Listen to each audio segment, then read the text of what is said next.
ایک اتنا بڑا سانحہ ہوا اس ملک کے اندر کہ ایک پاکستانی، میں کہتا ہوں کہ میں اس سے صرف 4 گھنٹے میری اس سے ملاقات ہے، میر مظفر جمالی 4 دن پہلے شہید ہوئے خاران کے اندر. وہ ایک عظیم ترین پاکستانی جو کہ آخری وقت بھی جو ہے وہ پاکستان کے جھنڈے کے تلے اس نے سجدہ کیا اور اس نے پاکستان زندہ باد کا نعرہ لگایا اور وہ اس دنیا سے چلا گیا. اسے وہاں پر اس کے مخالفین نے جو کہ اپنے جذبات رکھتے تھے کہ وہاں پر اس کو انہوں نے شہید کیا، اس کا ذکر نہیں ہوا. 4 دن کے بعد نصر صاحب میں اخبارات، آج کسی لاہور کے ایک اخبار میں نے بیک پیج پہ یہ خبر سنی، میرے پاس نمبر تھا، میں نے اس نمبر پہ کال کی، میں نے کہا یہ وہ مظفر جمالی تو نہیں. جواب نہیں، آباد میں جب جواب آیا نہیں ہے بیچارے جو ہمیں اکثر جی یہاں سے فون کرتے تھے، کبھی ہم بالکل بلوچستان کے اوپر ہے. اور میں آپ کو بتاؤں نصر صاحب کہ آج میں کہتا ہوں کہ آپ کا وزیر اعلیٰ بلوچستان جس کے پاس تمام اقتدار ہے اور گورنر ہے جس کے پاس تمام وسائل اور سیکورٹی ہے، وہ پاکستان کی وزیر اعلیٰ تو یہاں کھڑے ہوئے جوتے نہیں کرتے تھے. اس نے لکھا ہے لیکن چھوڑے میں اس کی آج بات ہی نہیں کرنا چاہتا ہوں. ایک ایسا شخص جس نے اپنے آپ میں چھڑی نہیں پکڑی لیکن اس نے خاران کے اندر گزشتہ 16 سال سے اس تمام افطری کے حالات کے باوجود پاکستان کا جھنڈا سربلند رکھا، پاکستان کا ترانہ خاران پبلک اسکول میں بجتا رہا، پاکستان کے نام کی لاج اس نے رکھی اور اس نے اپنے نظریات کے اوپر جان دی. لیکن کوئی پورے پاکستان میں یہ نہیں جانتا کہ میر مظفر جمالی پاکستان پر قربان ہو گیا، لیکن کوئی اس کو جو ہے نا اس کو پتہ ہی نہیں ہے کہ وہاں پر اتنا بڑا پاکستان کا ایک فرزند، جس طرح 11 سیکٹر میں ہم کہہ رہے ہیں کہ اتنے لوگ ہمارے دبے ہوئے ہیں، شہید ہو چکے ہیں، لیکن ایک ایسا استاد، ایک رہنما، ایک سوشل ورکر، ایک تعلیم، نصر صاحب 40 سے 50-60 لوگ جو ہیں وہ اس کی کفالت کے اوپر مختلف ہاسٹلز میں پڑھ رہے ہیں. وہ سارے یتیم ہو گئے. ہوا یہ کہ اس کے ساتھ اس کا ایک بھانجا شہید ہوا خاران کے اندر، اس کی ایک بہن تھی وہ شدید زخمی حالت میں، اس کے اپنے بچے زخمی حالت میں کوئٹہ کے ہاسپٹل میں پڑی ہوئی ہیں. جب اس کو 6 یا 7 گولیاں اس کو لگی اس کے سینے میں، وہ کسی ہاسپٹل کی طرف نہیں بھاگا. میر مظفر جمالی وہاں سے 2 کلومیٹر گاڑی چلا کر لے کے گیا، اس نے اپنے سکول کے اندر قائم قدم رکھا، سامنے پاکستان کا جھنڈا اس پورے علاقے میں ایک وائی سکول تھا جس میں لہرا رہا تھا، اس نے وہاں پر اس جھنڈے کے سائے میں سجدہ کیا، پاکستان زندہ باد کا نعرہ لگایا اور اس کے بعد وہاں پر جان دے دی. اور آج پورے پاکستان میں آپ کو پتا ہے ایک بندہ بھی ہے، پورے بلوچستان میں آگ لگ جاتی ہے اور ہڑتالیں ہوتی ہیں. آج 4تھا روز ہے، مجھے تو کسی کا تعزیتی پیغام بھی نہیں ملا کہ میر مظفر جمالی شہید ہو چکا ہے اور اس کے بارے میں بھی کچھ کرنا ہے. میں 4 گھنٹے جب یہاں پر آیا تھا ہے بلوچستان سے میر سرفراز بھٹی صاحب ہیں لائن پہ اس موضوع پر. جی السلام علیکم. جی السلام علیکم جناب نصرت صاحب اور مشتاق بلال صاحب. سب سے پہلے تو میں آپ کو مبارکباد پیش کرتا ہوں اور آپ کا شکریہ ادا کرتا ہوں کہ آپ نے پاکستان کے ایک ایسے ثبوت کے لیے وقت مختص کیا اور اپنا قیمتی وقت مختص کیا. جناب میر مظفر حسین جمالی نے صرف اور صرف پاکستان کے لیے قربانی دی ہے. میر مظفر جمالی جو تھے وہ ایک عام انسان تھے، وہ کوئی سردار نہیں تھے. وہ خاران اسکول میں بچوں کو پڑھاتے تھے. ان کا مشن صرف اور صرف یہ تھا کہ بلوچستان کے بچے پڑھ سکیں اور مختلف اداروں میں جا سکیں. ان کی ساری زندگی اسی کاوش میں گزری، سوشل ورک میں گزری. میر مظفر جمالی کو پاکستان میں باقی تو تمام لوگوں کے لیے ایوارڈز ہیں، میں تو کہتا ہوں میر مظفر جمالی کو پاکستان کا سب سے بڑا ایوارڈ. مظفر جمالی کا جناب صرف اور صرف ایک ہی قصور تھا کہ وہ بچوں کو تعلیم دیتا تھا، اس کے علاوہ اس کا کوئی قصور نہیں. اچھا بہت بہت شکریہ جی. اچھا یہاں پر میں آپ کو بتاؤں، یہاں اسلام آباد آئے وہ مجھ سے، انہوں نے 4 گھنٹے کی ملاقات میں آپ کو بتاؤں، انہوں نے کہا جی میں ملنا چاہتا ہوں. میں نے کہا آ جائیں، میرے دفتر آئے. میں نے خیر جب ان سے بات کی تو ان کی باتیں چونکا دینے والی تھی. انہوں نے کہا جی دیکھیں یہ علیحدگی ٹھیک ہے، لوگ ناراض ہیں، لیکن میرے پاس ایک نسخہ ہے. میں نے کہا جی فرمائیں. کہتا ہے وہ میں آپ کے ساتھ ڈسکس کرنے آئے. انہوں نے کہا دیکھیں ہم گن نہیں اٹھا سکتے، میں پاکستان کے پرچم میں مرنا چاہتا ہوں، لیکن میں پھر بھی بندوق نہیں اٹھاؤں گا. میں نے کیا تبدیلی لانی ہے؟ میں نے یہ تبدیلی لانی ہے کہ بلوچ قوم کو، بلوچوں کے بچوں کو بندوق دے کے آپ نے پہاڑوں پہ چڑھا دیا ہے. ہم نے ان سے بندوق لینی ہے، اس کے ہاتھ میں کتاب دینی ہے. اس کتاب کی بنیاد پر وہ پاکستان سے بھی جڑے گا، وہ حقوق بھی حاصل کرے گا، اپنی قوم کے لیے بھی وہ آگے بڑھے گا.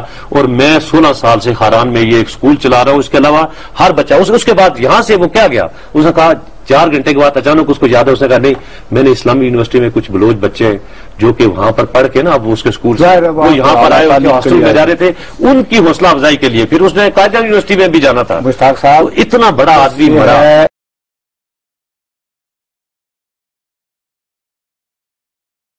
لیکن کوئی پتہ نہیں. مجھے دکھ یہ نہیں ہے اس میں جان دے.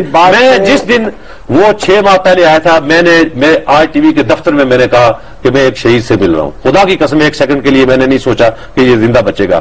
لیکن مجھے جو دکھ ہوا ہے نصرت صاحب 4 دن مجھے دکھ اس چیز کا، اس کی شہادت کا دکھ نہیں ہے. وہ پہلے سے تیار تھا اور باقاعدہ اپنے خود یہ گردن اپنے ہاتھ پہ رکھ کے وہ چل رہا تھا. پاکستان کا نام لینا کوئی آسان کام نہیں ہے خاران کے اندر، خزدار کے اندر. لیکن مجھے اس کی گمنامی اور بے بسی کی موت کا دکھ ہے کہ وہ مر گیا. آج 4 دن کے بعد جو ہے مجھے پتہ لگا، میں سب سے پہلے بے ذمہ دار ہوں. باقی تو کسی قوم کو کیا پتہ لگنا ہے کہ ان کے لیے کتنی بڑی قربانی پاکستان نے. پھر آپ کا خیر مقدم. مظفر شہید اور ایک اور کالر ہمیں جوائن کر رہے ہیں، شفیق مینگل صاحب ہیں کوئٹہ سے. وہ ان کے بارے میں کیا کہنا چاہتے ہیں؟ جی السلام علیکم. وعلیکم السلام محترم. جی مینگل صاحب فرمائیے، کیا کہنا چاہیں گے آپ میر مظفر شہید جمالی کی؟ جی میر مظفر جمالی شہید ایک عظیم شخص تھا. بڑے نوبل اور عظیم کاز کے لیے انہوں نے اپنی جان دی. ہمیں یہ ان کی شہادت پر ہر مسلمان اور سچے پاکستانی کو جتنا فخر ہے کہ اس نے حق کے لیے، اتنا ہی ہمیں افسوس میڈیا کی اس یعنی وہ عجیب قسم کی جو چشم پوشی میں کہتا ہوں کہ مجرمانہ خاموشی پہ ہمیں حیران کی ہے. ایک میڈیا، دوسرا ہماری یہ ملک کی جماعتیں ہیں، پیپلز پارٹی، مسلم لیگ قابل احترام ہے ہمارے لیے، لیکن بلوچستان کے حوالے سے جو مشہودہ لاشیں ہیں یا باقی لوگ قتل ہوتے ہیں ان سب کے لیے ہمیں افسوس ہے.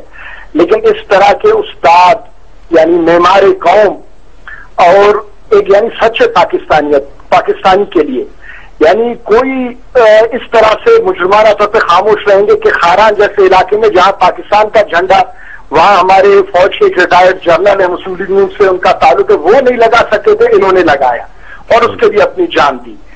بلوچ عوام جو بلوچ ہمارے نوجوان ہیں ان کو یہ جو بندوق ان کے ہاتھ سے لینا اور ان کو زیور تعلیم سے آراستہ کرنا، خاران جیسے علاقے میں مطالعہ، پاکستان کو پڑھانا اور پاکستان کے علم کو بلند کرنا. ہمارے ساتھ آسما میر ہیں، وہ بہن ہیں جن کا آپ ذکر کر رہے ہیں جمالی صاحب کا. جی السلام علیکم بی بی. ہیلو السلام علیکم. وعلیکم السلام.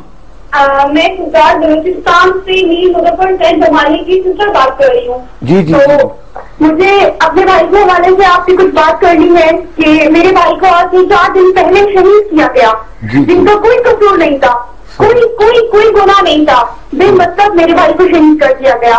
جنہوں نے کچھ بھی نہیں کیا تھا، کوئی قصور نہیں تھا ان کو، انہوں نے اس قوم کے لیے، اس ملک کے لیے، اپنے مادر وطن کے لیے جو قربانیاں دی، کیا ہم ان کا اسی طرح ان کو سنا دیں گے؟ کیا یہ بھی ہے ہمارا ایڈمیشن؟ ہم کیا کر رہے ہیں؟ ہم کیا رہے ہیں؟ ہم اپنے ملک کے ساتھ، اپنے غریب عوام کے ساتھ. آپ میرے بھائی کو دیکھو کس اینگل سے آپ کو لگتے ہیں کہ یہ انسان کسی کے ساتھ غلط کر سکتے ہیں. میرے بھائی نے یہاں پہ 60-70 بچوں کو مفت تعلیم دے رہے ہیں، باہر کے ملکوں میں میرے بھائی تعلیم دے رہا ہے. آپ مجھے جواب دو کہ کیا یہی ہے کہ یہی ہم لوگ بیٹھ کے کر رہے ہو؟ کیا کر رہے ہو؟ آج میرے بھائی کو 4 دن ہو گئے. آپ کا کوئی عام سا آدمی ہوتا ہے تو آپ اس کے لیے پٹیاں چلاتے ہو، یہاں پہ ان کے لیے ریڑیاں نکلتے ہیں، لیکن میرے بھائی کے لیے کیا ہوا؟ کچھ بھی نہیں ہوا. نہ آپ لوگوں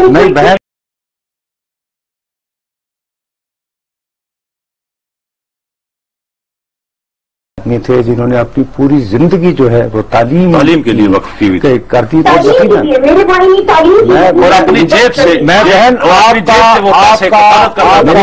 آپ کا سارا غصہ جو ہے وہ بالکل بجا ہے، اور میں آپ سے شرمسار ہوں کہ اگر آپ محسوس کرتی ہیں کہ ہم آپ کے جذبات کو لوگوں تک نہیں پہنچا پائے. میں واقعی شرمسار ہوں. اور آپ ان کی گھر کی پکچر دیکھو، آپ ان کی تصویریں دیکھو کہ آپ کو ایسا لگتا ہے کہ یہ انسان کچھ غلط کر سکتے ہیں. آپ ان کی گھر جس انسان نے اپنی پوری زندگی گوا دی، اپنے لیے ایک بیٹا چندہ بنائے، جس انسان کے گھر میں اس کے بچے فاقہ کرتے تھے، آٹا 5 دن تک 10 دن تک میرے بھائی کے گھر میں نہیں ہوتا تھا، لیکن وہ باہر گھومتے پھرتے رہتے تھے. وہ غریب عوام کی، اپنے غریب لوگوں کی خدمت کرتے تھے. کیا اس کا ہم اس کو اس طرح دیں گے؟ کیا اس کو ہم اس طرح ماریں گے؟ اللہ آپ کو نہیں آپ بالکل سارے سوالات برابر کے شریک ہیں. وہ خالی آپ کے گھر کا نقصان نہیں ہے، وہ پورے پاکستان کا نقصان ہے.